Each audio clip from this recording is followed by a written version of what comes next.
En México cada vez más se habla del comercio desleal por parte de China. Muchos comerciantes chinos están desplazando a comerciantes mexicanos. ¿Cómo lidia la Unión Europea con el comercio chino? A ver, no, es que los chinos que vienen aquí a trabajar como inmigrantes no son el gobierno chino.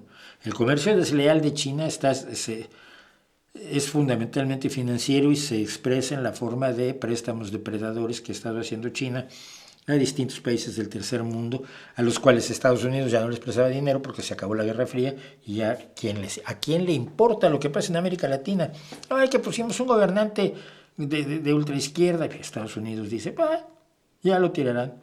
Oye, no, pues es que ahora pusimos a un loco que dice que los niños deben trabajar y tú eres un defensor en contra del trabajo infantil. Sí, pero en Estados Unidos, hombre, ellos, si en Bolivia quieren que los niños trabajen, que trabajen. A mí, ¿qué me importa? Estados Unidos se desentendió de América Latina, de África, fundamentalmente una vez terminada la Guerra Fría, y China está entrando, ocupando el lugar de él que daba los créditos, el que daba la dirección, el que daba las ideas, el que ponía las fábricas, etc.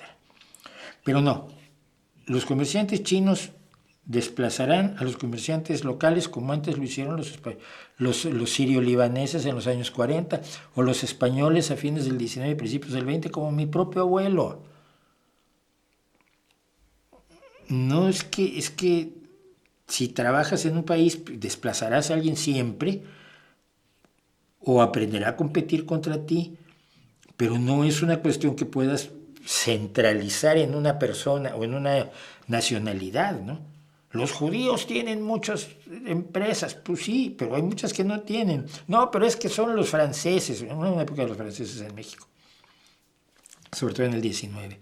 Luego los chinos ya eran un problema también a principios del 20, cuando los echaron de Estados Unidos y vinieron para acá, para México, y los racistas crearon la Liga Antijudía y Antichina. Aquí se trabaja, aquí esto es muy sencillo. Ponen un bazar chino, vas, les compras. Ponen un restaurante chino, pues vas y si te gusta la comida china, comes con ellos. Y ya. Y los saludas y eres muy amable con ellos y te das cuenta que sus hijos están en la escuela con tus hijos. Y no pasa nada. Acuérdate que nadie es nativo de ningún lado. Los africanos que viven hoy en la zona de Olduvai, donde se originó nuestra especie, sus ancestros no están allí desde siempre. Sus ancestros salieron de África y luego volvieron.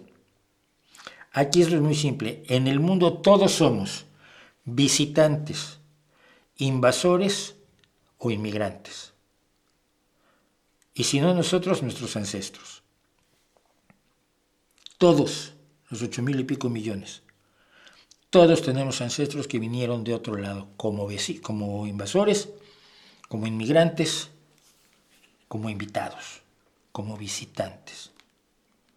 Y eso es lo que ha creado el flujo de comercio, y el flujo de culturas, y el flujo de ideas, y el flujo de músicas, y el flujo de todo, para que la humanidad sea una sola.